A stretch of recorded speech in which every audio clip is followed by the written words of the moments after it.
Salve, salve, navegantes do outro lado das telas e das telinhas.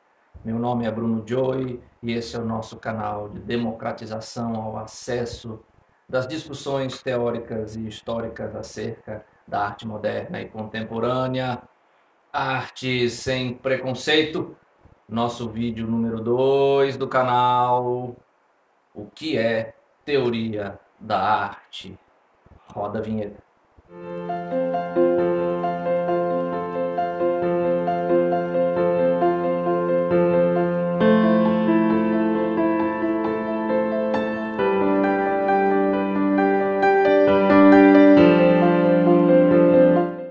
Teoria da arte. Existem possibilidades de se teorizar algo tão subjetivo como arte? Bem, sim, tem. Existe um vasto mundo de produção científica, intelectual, filosófica, historiográfica acerca do fenômeno da produção de objetos artísticos pelos seres humanos ao longo da história, não é? Então, teorizar sobre arte é quase tão necessário quanto produzir a arte. Por quê? Porque arte também é uma categoria intelectual, não é? Não é somente um processo subjetivo, é também um processo racional. O processo criativo artístico, seja em pintura, seja em escultura, seja em música muito, arquitetura, não é? Necessariamente passa por uma guisa, por um universo racional, até ele chegar a ser um objeto artístico terminado. E ao mesmo tempo, apreciar um objeto artístico, seja ele uma pintura, uma escultura, uma peça musical, um edifício arquitetônico, uma peça de teatro, um filme, não é? Uma produção cinematográfica, também requer uma carga intelectual, uma carga que vem de um universo racional, não é? Então, começando pelo começo, não é?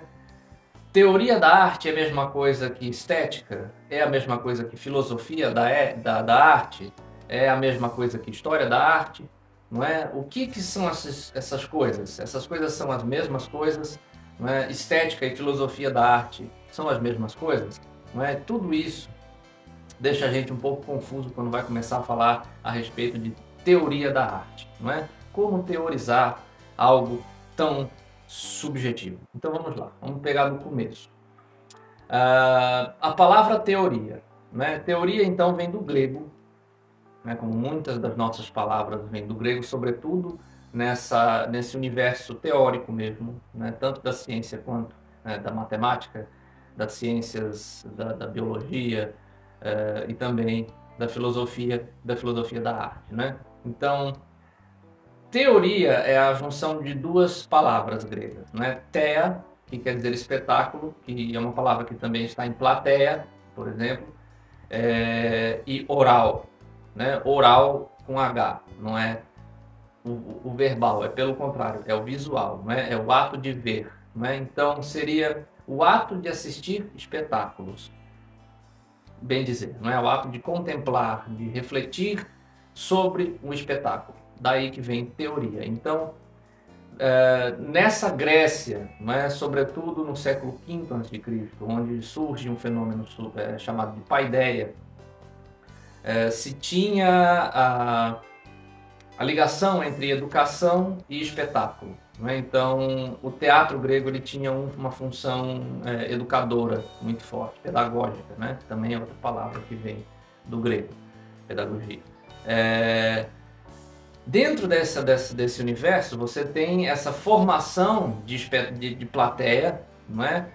Que não é passiva necessariamente, é uma plateia que pensa, sai de lá e vai discutir a respeito do que viu, vai debater, não é? Vai argumentar, vai refletir, vai pensar e vai lançar dentro de um universo necessariamente linguístico informações a respeito daquele daquela peça subjetiva, que então seria um objeto de arte, né?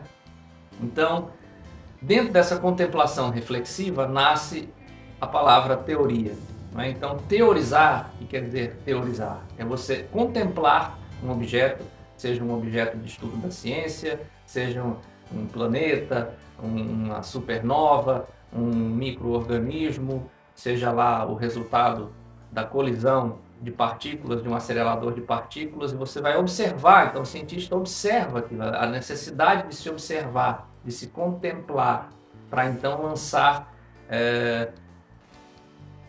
possíveis assertivas, né? Possíveis assertivas acerca deste objeto contemplado. Então, teoria da arte é aquele exercício de contemplação e reflexão a respeito de um objeto artístico, de um dado objeto artístico, né?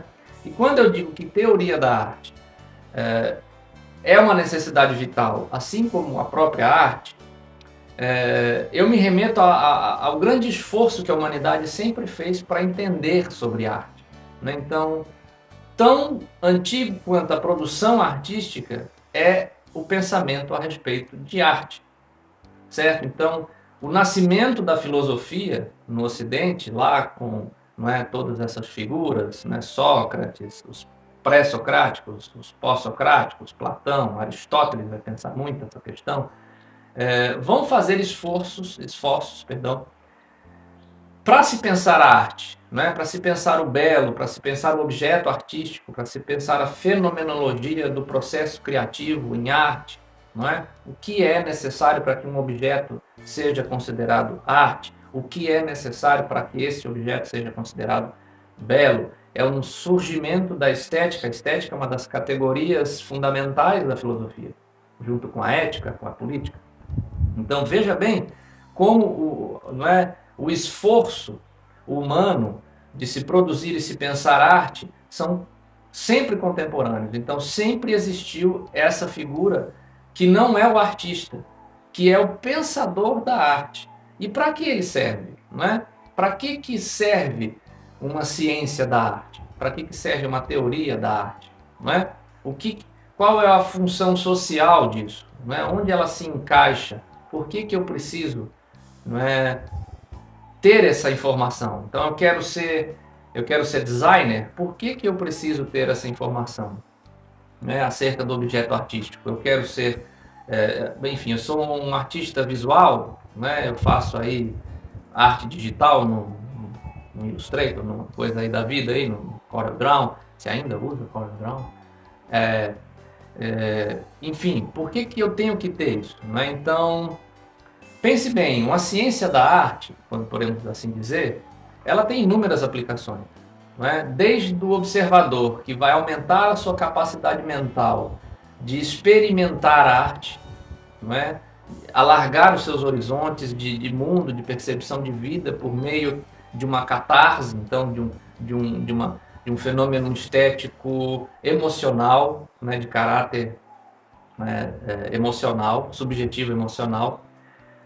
E vai aumentar então a capacidade de leitura desse objeto. Então, uma vez de frente lá com um quadro do Van Gogh, vamos pegar lá Starry Night, a Noite Estrelada, veja só que maravilha da humanidade, não é? Então você está de frente com esse quadro e você não tem nenhum tipo de informação a respeito, né, de onde ele foi feito, de por que ele foi feito, de quem fez e nada. Você está lá cru, né, nu e cru frente à pintura. Evidentemente que a sua capacidade de ler essa imagem, né, então ler a imagem não é necessariamente apenas observar a imagem. Ler a imagem é muito mais profundo. Ler a imagem é você ter um certo nível de conhecimentos, que é para isso que a gente está aqui, é para isso que serve esse canal, no caso, não é?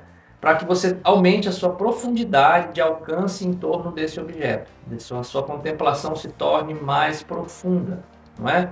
Então, essa é necessariamente a aplicação mais rasa da ciência da arte, né? De uma teoria da arte.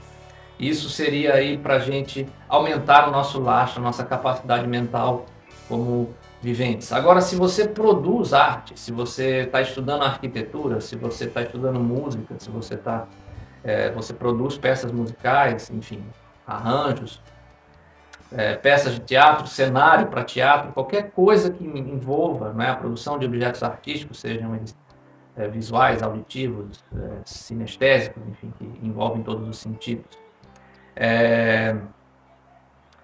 Isso para você é importantíssimo, entende? Então, porque você vai necessariamente ampliar o seu alcance de produção e de compreensão do seu próprio trabalho por meio da teoria da arte, né? Então, você vai necessariamente alargar essa sua capacidade de entender o que você faz, não é? Você lá produz filtro dos sonhos, tenho aqui. Você produz filtro dos sonhos para vender na praia, certo? Para que serve teoria da arte para você? Poxa vida, tem tudo a ver. Então você está lidando com um objeto artístico, você está produzindo arte, você está produzindo fenômenos visuais que chamam a atenção das pessoas. Uma chamou a atenção porque você usou uma determinada conformidade de cores, que às vezes você nem sabe, mas você pode usar conscientemente mais vezes essa, não é, diagramação cromática nas suas peças e vender mais, porque você está sendo consciente do que dentro da teoria da arte, da ciência da arte, a gente chama de teoria das cores, que a gente vai tratar aqui em vídeos futuros. Então, entende? Então tem muita aplicação. Você está fazendo arquitetura, então a teoria da arte tem tudo a ver com o que você faz, não é? Então tem absolutamente tudo a ver com o que você quer trazer ao mundo, que você, né? Então, o pessoal que organiza exposições de arte, não é? Que faz captação de recursos pela Lei Rouanet, tudo isso está envolvendo teoria da arte, né? De você poder explicar para alguém por que o seu objeto é um objeto de arte, que ela deve investir, você que faz captação de recursos da Lei Rouanet.